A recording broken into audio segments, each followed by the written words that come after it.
Hello friends. पिछले class तक हम लोग थेल्स प्रमेय और थेल्स प्रमेय के विलोम के बारे में पढ़े थे, प्रमेय सिद्ध किए थे। और पिछले क्लास में आपको बतलाया गया था कि थेल्स प्रमेय या थेल्स प्रमेय के विलोम दोनों ही एक ही हैं। थोड़ा बोलने में अंतर होता है, लिखने में अंतर आता है। ठीक है, रिवर्स एक दूसरे को बोला जाता है। तो इसका उस जो प्रूव किए थे उसके हेल्प से जो रिजल्ट्स आए थे, उस रिजल्ट्स की सहायता से क्वेश्चंस को हम लोग इस चैप्टर में सॉल्व करते हैं। इसमें बोर्ड में ऑब्जेक्टिव और कुछ सब्जेक्टिव क्वेश्चन भी 2 नंबर का क्वेश्चन पूछा जाता है थेल्स प्रमेय के प्रयोग या उपयोग प्रयोग पर आधारित। हम लोग वो सब चीज़ देखेंगे। उससे पहले थोड़ा रिवीजन कर लेते हैं कि थेल्स प्रमेय हम लोग क्या पढ़े थे कि कोई एक त्रिभुज, किसी त्रिभुज में किसी एक भुजा के पैरेलल अगर एक लाइन खींचे तो ये लाइन अन्य दो भुजा को समान अनुपात में बांटती है। ये बात आपको बताया गया था। यहाँ लिख दिए हैं D E parallel B C, यानी अगर ये पैरेलल है तो ये रेखा इसका, इस भुजा का और इस भुजा का जो अनुपात होगा, जो बांटेगी, वो एक ही अनुपात होगा, इन दोनों बराबर होगा। और थेल्स प्रमेय का विलोम क्या था? तो थेल्स प्रमेय का विलोम कहता है, थेल्स प्रमेय का विलोम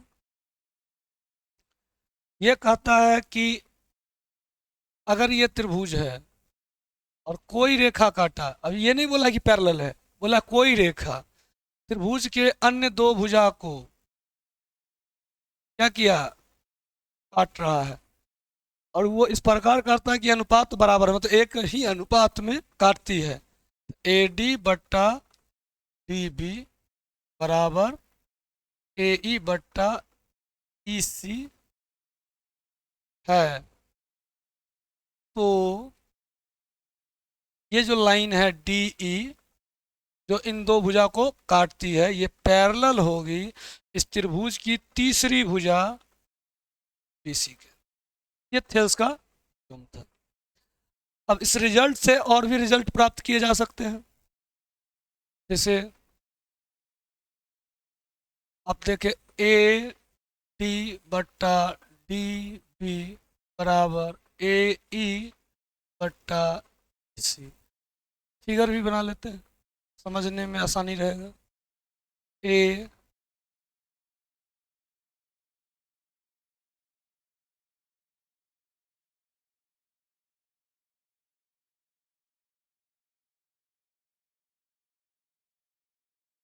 ये बना लेते हैं ए बी सी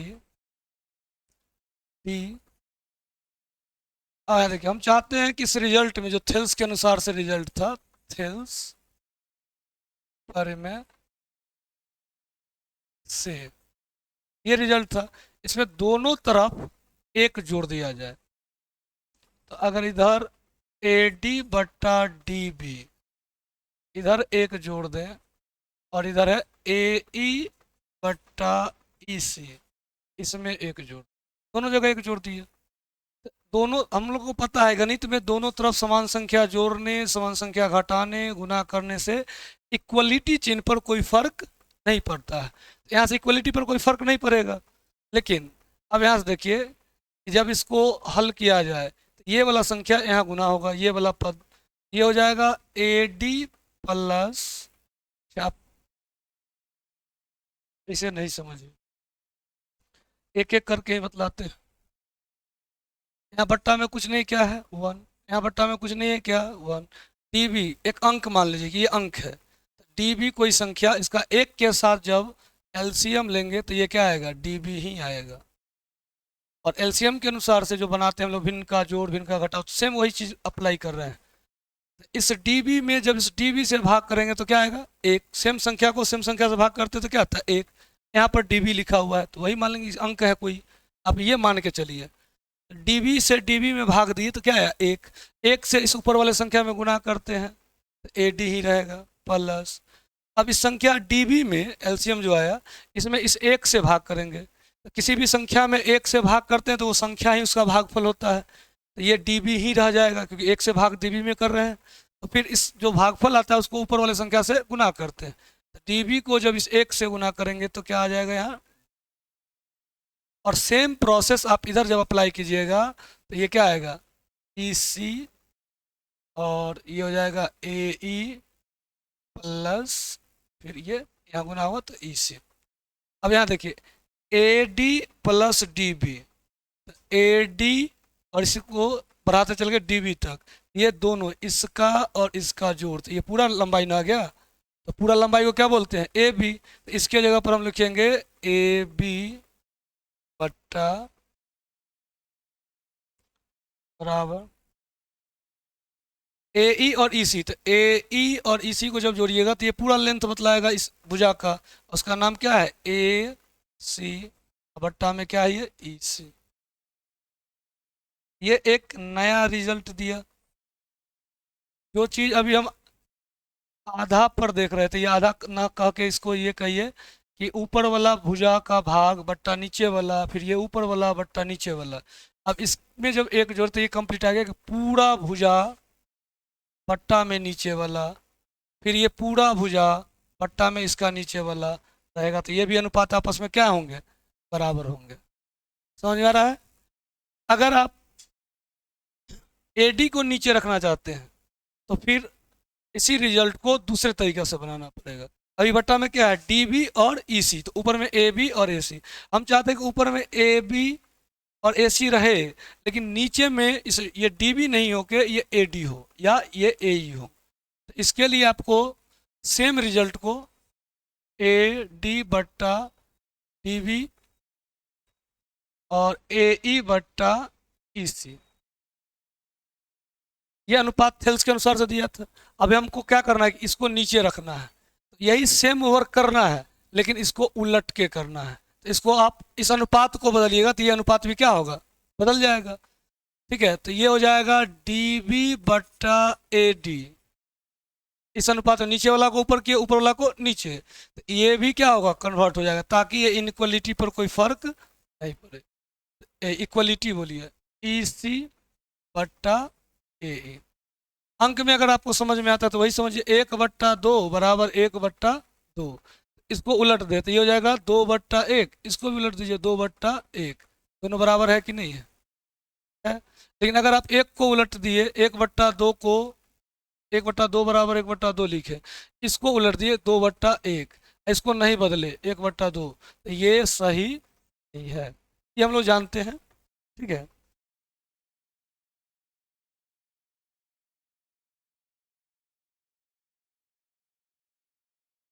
अब सेम प्रोसेस को दोहराना है, दोनों तरफ एक जोड़ दीजिए। दोनों तरफ जब आप एक जोड़िएगा तो ये डी बी बट्टा ए डी प्लस 1 और ई सी बट्टा ए ई प्लस 1 हो गया। अब फिर वही काम, बट्टा में एक नहीं है तो एक सॉल्व कीजिएगा, तो ये डी भी रहेगा, ये यहाँ गुना होगा तो प्लस ए डी हो जाएगा।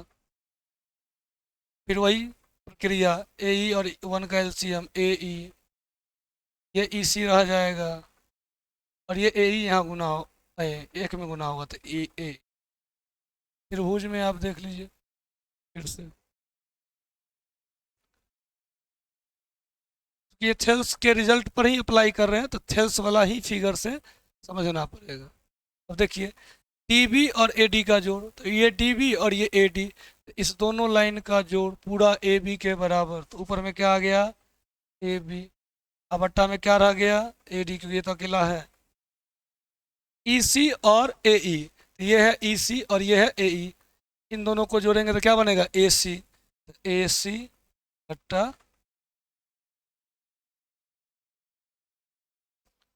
कभी कभी आपसे मतलब थेल्स के रिजल्ट में ए डी या ये सब नहीं देके ये इससे देके भी पूछा जा सकता है, तो आपको ये ध्यान में रखना है। और सब जैसे जैसे आप क्वेश्चन प्रैक्टिस कीजिएगा, क्वेश्चन बनाइएगा, तो फिर आपको दिक्कत महसूस नहीं होगा।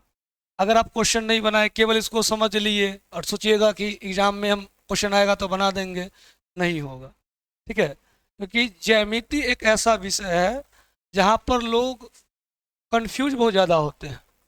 ठीक है, बहुत ज़्यादा कन्फ्यूजन में रहते हैं। बाकी चीज़ों में, क्षेत्रमिति में या अंकगणित में, वहाँ उतना दिक्कत नहीं है, वो प्रैक्टिकल चल जाता है। यहाँ थोड़ा सोचना पड़ता है, इधर दिमाग को कुछ अलग तरीके से वर्क देना पड़ता है, तब जाके क्वेश्चन को आप हल कर पाइए। कई बार तो ऐसा होता है कि आपको एक दूसरे से रिलेट भी करना पड़ेगा, इसलिए क्वेश्चन बनाना ज्यामिति में बहुत ज़्यादा ज़रूरी है। हालांकि ज्यामिति के क्वेश्चन को बोर्ड एग्जाम में बहुत कम पूछा जाता है। 10वां का क्लास हम लोग कर रहे हैं, 10वां के बोर्ड में थेल्स प्रमेय, पाइथागोरस प्रमेय, इससे जुड़ा हुआ क्वेश्चन ऑब्जेक्टिव में आपको मिलेगा। समरूप त्रिभुज से संबंधित, उसके क्षेत्रफल से संबंधित ये सब क्वेश्चन अभी जो ट्रेंड में है, ऑब्जेक्टिव में पूछे जाते हैं। ठीक है, खासकर जब से डबल ऑब्जेक्टिव का सिस्टम जो हो गया, 100 ऑब्जेक्टिव पूछा जा रहा है और उसमें 50 बनाना हो तो ये चीज़ आप लोग ध्यान में रखेंगे, और तब यहाँ से हम लोग फिर आगे बढ़ते हैं। आगे बढ़ेंगे, एक क्वेश्चन से हम लोग अब सेशन को आगे बढ़ाएंगे। और क्वेश्चन ये है कि एक त्रिभुज है, पहला ही क्वेश्चन है चैप्टर का, ए बी सी, ये डी ई लाइन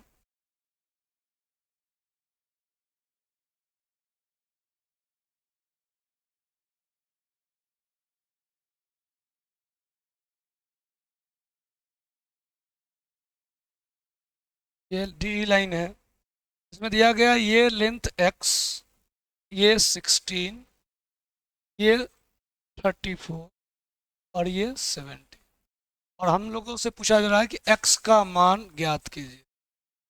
ठीक है, साथ ही क्वेश्चन में लिख दिया गया कि इस चित्र में ये x का मान निकालिए यदि D E parallel B C है तो x का मान ज्ञात कीजिए। जैसे ही आपको डी ई बी सी के पैरेलल दिखा, यानी त्रिभुज के ही दो भुजा को ये डी ई रेखा काटती है और तीसरी भुजा के क्या है, पैरेलल है, तो आपको समझ में आना चाहिए कि ये थेल्स प्रमेय है। और जब थेल्स प्रमेय का ही प्रयोग होगा तो यहाँ लिख सकते हैं हम लोग थेल्स प्रमेय से।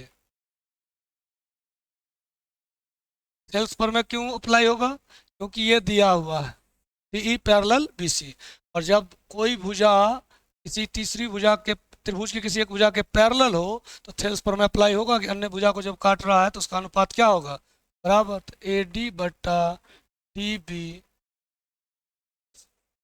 बराबर होगा ए ई बट्टा सी।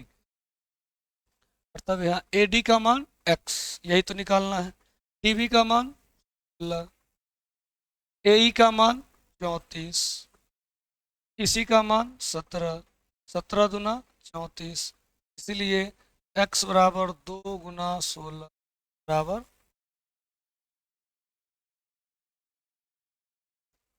x का मान हमसे पूछ रहा था, मिल गया, ये हो गया। आप इसको देख सकते हैं। एक और क्वेश्चन देखते हैं। एक क्वेश्चन है, किसी त्रिभुज ABC में, ABC में एक रेखा DE है, ये है, ये अभी नहीं बोला है कि पैरेलल है क्या है, केवल बोला कि DE एक रेखा है, इस प्रकार है। ठीक है, और इसमें ये लेंथ D से A तक का लेंथ x प्लस 7 है। दूसरा BD लेंथ जो है वो x माइनस 8 है, और ये EC जो लेंथ है ये 2, और ये पूरा लेंथ फिर दिया है, पूरा, ये पूरा लेंथ है x प्लस 3, ये यहाँ से A से C तक। तो जब A से C तक का लेंथ AC बराबर क्या लिख सकते हैं,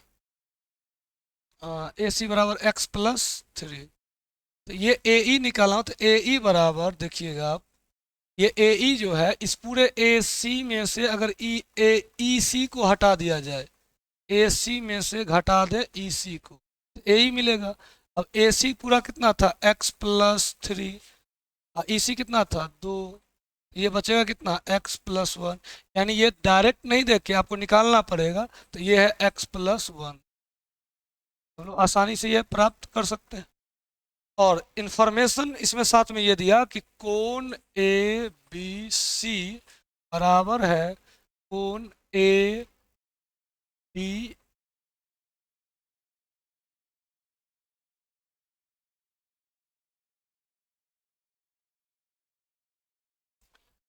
इसका मतलब ए बी सी मतलब कौन कौन, ये वाला कौन और ये वाला कौन। अब देखिए, ये दो रेखा इसको एक तिर्यक रेखा काटती है। क्लास 9th में पढ़े हैं कि अगर दो रेखा को कोई तिर्यक रेखा काटता है और उसके संगत कोण बराबर हैं तो ये दोनों रेखा समांतर रेखा है। ये बात 9th में पढ़े हैं। तो अगर ये डायरेक्टली पैरेलल कहता तब तो आप समझ जाते। ये नहीं दिया तो बहुत लोगों को दिक्कत हो सकता है दिमाग लगाने में या समझने में। अगर जिसको याद है कि अगर संगत कोण बराबर तो रेखा क्या होते हैं, पैरेलल, तो उन लोगों को तो दिक्कत नहीं होगा इस क्वेश्चन में। लेकिन अगर जिसको याद नहीं होगा पीछे के क्लास का तो उसको दिक्कत हो सकता है। तो अब यहाँ से समझ में आ रहा है कि चूंकि संगत कोण बराबर है इसलिए रेखा पैरेलल होंगे, तो डी ई पैरेलल सी। और जैसे ही D E parallel B C हमको मिला, हम समझ जाएंगे कि यहाँ पर थेल्स पर में अप्लाई करना है। थेल्स पर में से, और तब लिख देते हैं ए डी बट्टा डी बी बराबर ए ई बट्टा ए डी कितना, x प्लस 7, डी बी कितना, x माइनस 8, ए ई कितना, x प्लस 1, ई सी। अब आप यहाँ से क्रॉस मल्टीप्लाई कर सकते हैं, तो ये 2 इधर गुना होगा तो x प्लस 14, 2 गुना x,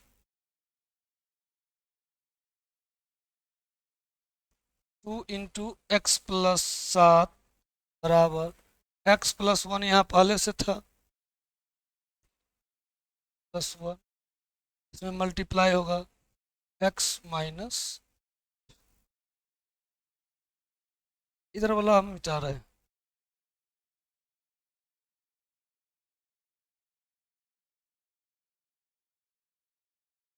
इधर सॉल्व कर रहे हैं या फिर चेंज कर लेते हैं। क्या था, 2 इंटू एक्स प्लस 7,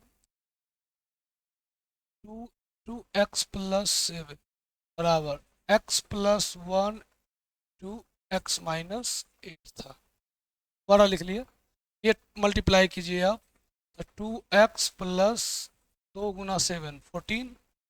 अब इसको x को पूरा से मल्टीप्लाई किया तो x गुना x, एक्स स्क्वायर, x गुना माइनस 8 एक्स, फिर प्लस 1 से इस पूरे को गुना कीजिए तो प्लस 1 गुना x प्लस x, प्लस 1 गुना माइनस 8 तो माइनस 8, 2x प्लस 14 बराबर x square minus 7x minus 8। इस पूरे टर्म को उठा के इधर कर देते हैं, सब सारा का सारा टर्म उधर जाएगा तो इधर बचेगा 0। X square minus 7x minus 8, इधर प्लस में था इधर आएगा तो माइनस 2x, प्लस में था तो इधर आएगा तो माइनस 14। तो ये बन जाएगा 0 बराबर x square minus 9x minus 20।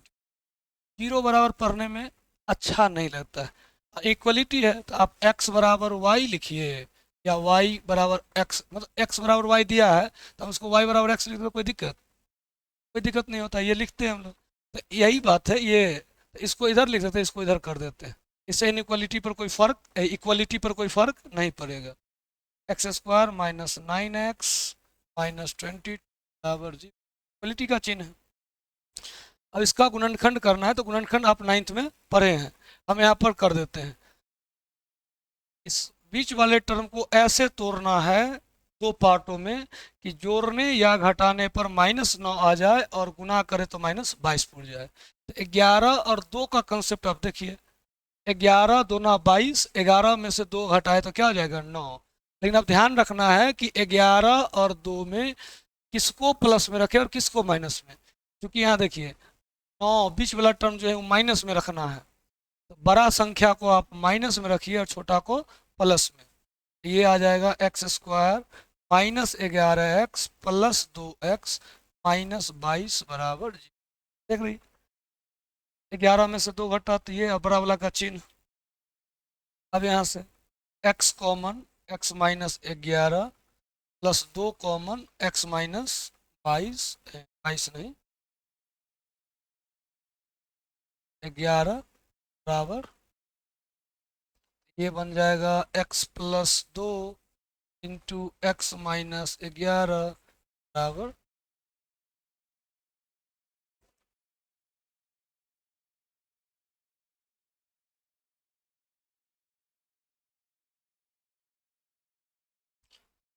क्या आया, x plus 2 into x minus 11 बराबर 0। द्विघात समीकरण में हम लोग इसको पढ़े हैं, मूल निकालने का, x का मान निकालने का तरीका। तो एक बार ये दोनों टर्म का गुणनफल क्या है, 0 है। तो ये 0 हो जाए तब भी संख्या कुछ भी रहेगा गुना हो के 0, या ये 0 हो जाए तो ये संख्या कुछ भी रहेगा, वैल्यू क्या आएगा 0। दो संख्या में से कोई एक संख्या अगर 0 हो गया तो उसका गुणनफल 0 होगा। तो एक बार हम लोग इसके लिए करते हैं कि अगर ये 0 हुआ तो ये 0 कब होगा, जब इसको 0 किए तो x बराबर किस पर, -2। और अगर इसको 0 करते हैं तो ये कब 0 होगा, जब x -1 बराबर 0 कब होगा, x बराबर 11। अब हमको यहाँ से x का 2 मान आया, देख लीजिए x का मान निकालना था लेकिन x का 2 मान आया। ध्यान रखिएगा कि x का वो मान यहाँ कैंसिल हो जाएगा, या तो दोनों आंसर होगा और नहीं तो एक आंसर होगा। अब मान लीजिए कि दोनों आंसर हुआ तो कोई दिक्कत ही नहीं है, लेकिन अगर एक आंसर होगा तो कौन एक होगा आंसर। ऑप्शन में कभी कभी ऑब्जेक्टिव अगर क्वेश्चन दिया गया तो वहाँ पर एक ही ऑप्शन मिलेगा, ठीक है, ये भी ऑप्शन में ये भी है लेकिन आंसर कोई एक देना है, तो वो आपको चेक करने का तरीका यहाँ से मिलेगा। देखिए एक्स के टर्म में जो ये लिखा गया है तो ये भुजा की लंबाई है। अब मान लीजिए कि x का वैल्यू यहाँ -2 रखिए, तो -2 + 1 तो क्या आएगा, -1 यहाँ पर, तो ये तो निगेटिव आएगा ना। और दूरी, भुजा की लंबाई, लंबाई जो होता है ऋणात्मक नहीं होता है, तो ये तो गलत हो जाएगा। तो यहाँ से हम लोग समझ गए कि ये निगेटिव वाला कंसेप्ट नहीं चलेगा, इसीलिए x बराबर 11 आंसर, x का मान मिलेगा, यही पूछता है। अब इसके बाद हम लोग, ये तो क्वेश्चन है, इसी तरह से और भी क्वेश्चन हम लोग सॉल्व करेंगे, देखेंगे जो भी प्रॉब्लम आएगा आप लोग बनाइएगा, ठीक है। और बनाने के बाद बच्चे जुड़े हुए हैं वो क्वेश्चन भेज सकते हैं बना के, और उसके बाद हम सॉल्व करवा देंगे या फिर उसका सॉल्यूशन पर चर्चा कर लिया जाएगा।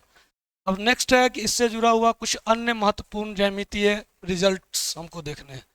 तो एक रिजल्ट्स है कि अगर कोई त्रिभुज है, ठीक है, और इस त्रिभुज के किसी एक कोण को कोई रेखा अंतरिक्ता मतलब होता है अंदर से, समद्विभाजित मतलब ये कोण बराबर, ये थीटा तो ये भी थीटा, या फिर बाहर से, तो बाहर से कैसे होगा, इसके बढ़े हुए भाग, तो ये कौन है, इसको कोई दो बराबर भाग में बांटे, यानी ये थीटा तो ये भी थीटा, ऐसा बनेगा। फोटो आपको ढंग से बनाना पड़ेगा। अभी हम सिर्फ रिजल्ट्स के बारे में चर्चा कर रहे हैं कि ये रेखा त्रिभुज के अंदर के कोण को समद्विभाजित करता है, समद्विभाजित, सम मतलब बराबर, द्वि मतलब दो, भाजित मतलब भागना, तो दो बराबर भाग में बांटता है। यानी अगर ये 30 डिग्री तो ये भी 30 डिग्री, ये 45 तो ये भी 45, इसको बोलते हैं बराबर भाग में बांटना, इसी को बोला जाता है समद्विभाजित। कोण को बांट रहा है, कोण समद्विभाजक बोल सकते हैं, कोण समद्विभाजक रेखा, इसको अंग्रेजी में एंगल बाइसेक्टर, ये यहाँ ये होगा, इसके अंदर ये अंदर से बांट रहा है, ये त्रिभुज के बाहर जो कोण बन रहा है उसको दो बराबर भागों में बांट रहा है। तो ये अगर ये मान अंदर वाला पर चर्चा करते हैं, अगर ये अंदर से बांट रहा है, इसका नाम रख देते ABC। तो अगर मान लीजिए इस भुजा का वैल्यू C है तो इसका लंबाई C है, और इस भुजा का लंबाई अगर B है, तो ये रेखा जो इस तीसरी रेखा को जो काट रहा है यहाँ भी ये दोनों के अनुपात में बटेगा, तो कहता है ये C अनुपात B में, तो C हिस्सा इधर होगा इसका और B हिस्सा इधर होगा। तो इस दोनों भुजा के लंबाई के अनुपात में इस भुजा को क्या करेगा, बांटेगा। देखिए अगर ये 5 है और ये 3 है और ये कौन समद्विभाजक है, तो इस पूरे लेंथ को जब आप 8, 5 और 3 कितना होगा, 8 हिस्सों में बांटेंगे। अगर ये 8 है तो ये इधर इतना दूर ये 5 बनेगा और ये 3 बनेगा। इसी को बोलते हैं दो अनुपातों में विभाजित करना। अगर मान लीजिए कि ये पूरा 80 होता,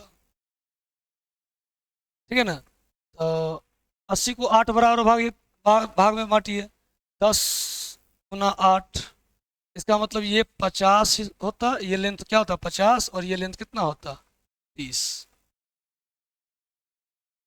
ठीक है ना। तो इस तरह से हम लोग चलेंगे, तो 5 हिस्सा एक तरफ और 3 हिस्सा एक तरफ। और अगर मान लीजिए कि ये तो हम अंक लेके बतलाए, अगर ये C और ये B है तो C अनुपात ये होता है कौन समद्विभाजक, ठीक है ना।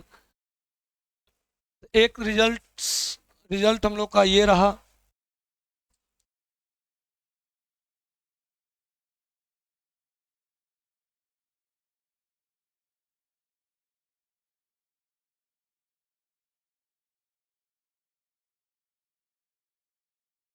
दूसरा रिजल्ट कहता है कि यदि किसी त्रिभुज की कौन समद्विभाजक रेखा, ये जो है ये अगर माध्यिका है, इसको बोलते हैं हम लोग क्या चीज, मीडियन। मीडियन क्या होता है, किसी त्रिभुज के एक सिर से सामने की भुजा पर जो एक रेखा है, जब इसको मध्य बिंदु पर, ये दोनों लेंथ क्या हो जाएगा बराबर, मध्य बिंदु पर विभाजित करती है, तो ये मध्य बिंदु पर बांटने वाली रेखा क्या कहलाती है, माध्यिका कहलाती है। जब ये माध्यिका है और ये कोण आपस में क्या है, बराबर, तो ये त्रिभुज समद्विबाहु त्रिभुज, ये त्रिभुज क्या होंगे, समद्विबाहु त्रिभुज।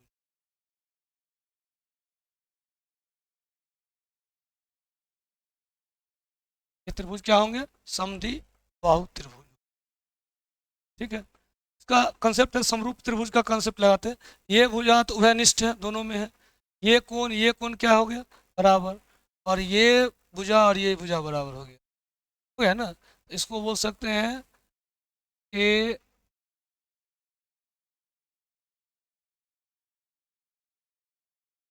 एंगल साइड SAS, या इसे बोलते हैं ना, ठीक है, SAS ही बोल दी। दो साइड और एक कोण जब बराबर होगा तो त्रिभुज क्या होंगे, समरूप होंगे। और जब सर्वांगसम हो जाएंगे, सर्वांग समता नियम से जब ये सर्वांगसम हो जाएगा, ये भुजा बराबर, तो ये भुजा भी आपस में क्या होगा, बराबर, ये कोण और ये कोण भी आपस में क्या हो जाएगा, बराबर। और दो कोण बराबर और दो, चाहे या दो भुजा का लंबाई बराबर, तो वो त्रिभुज क्या कहलाता है, समद्विबाहु त्रिभुज कहलाता है। तो एक ये है। अ,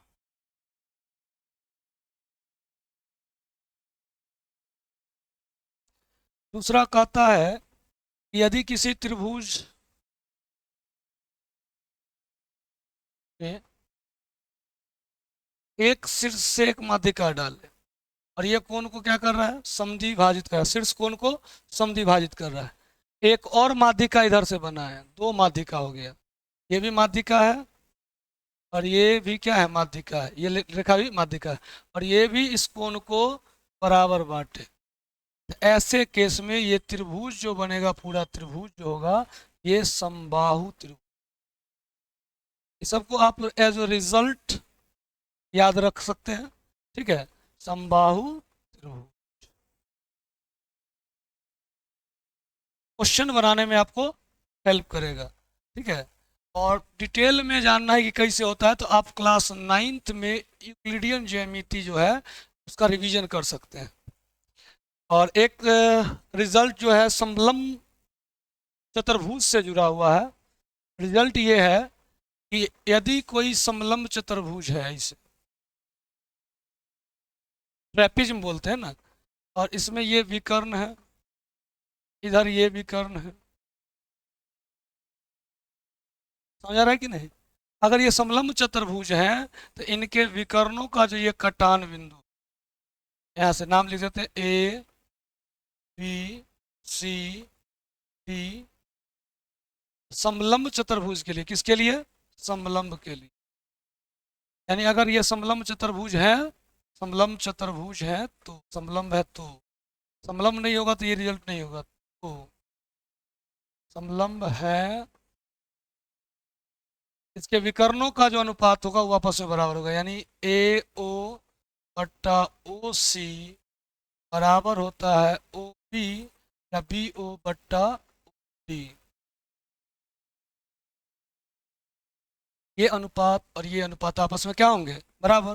दूसरा, कि किसी चतुर्भुज में कह दिया कि उसके विकर्णों का अनुपात क्या है, इस तरह से कोई चतुर्भुज बना दिया, ऐसे बना दिया और नाम रख दिए A B C D O, और कह दिया कि ओ ए बट्टा ओ सी बराबर है ओ बी बट्टा ओ डी के, अनुपात बराबर दिया, तो चतुर्भुज जो है वो समलंब होंगे। चतुर्भुज समलंब,